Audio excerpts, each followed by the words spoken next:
চাহিদা বাড়ছে মহিলা ঢাকির। সংসার সামলে ঢাকে বোল তুলছে নারীরা।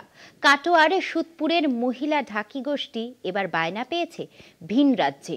তবে মুখে হাসি থাকলেও সাম্প্রতিক সময় ভিন রাজ্যে বাঙালি হেনস্থার খবরে খানিক ভয় কাজ করছে তাদের মনে।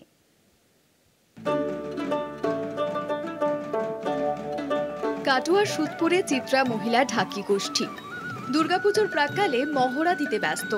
প্রতি বছরে দুর্গাপুজোর সময়ে এই মহিলা ঢাকি দলের ডাক পড়ে রাজ্যের নানা প্রান্ত থেকে। এবছরও পুজোয় বায়না এসেছে, ভিন রাজ্য থেকে এবার বায়না।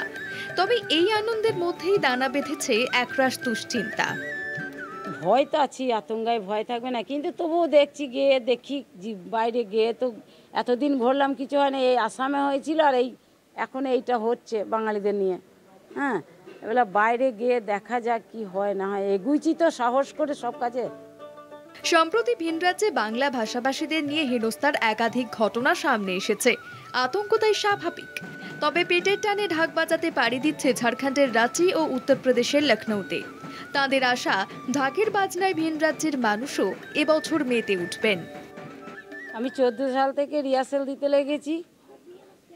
রিহার্সেলে 1 বছর দিয়েছি। 15 সাল থেকে আমরা শুরু করেছি আর কি বাজানোটা।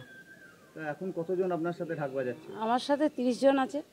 সারা বছর আমরা মাসে 4টে 5টা 6টা করে প্রোগ্রাম পাই, সরকারি সংস্থায় একটা প্রোগ্রাম পাই।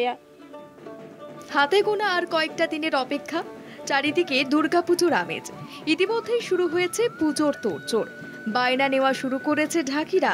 ক্রমেই চাহিদা বাড়ছে মহিলা ঢাকি গোষ্ঠীরও। আতঙ্ককে পাশে রেখেই তাই ঢাকের তালে বাংলার উৎসবের বার্তা পৌঁছে দিতে চলেছেন সুতপুরের এই মহিলা ঢাকিরা।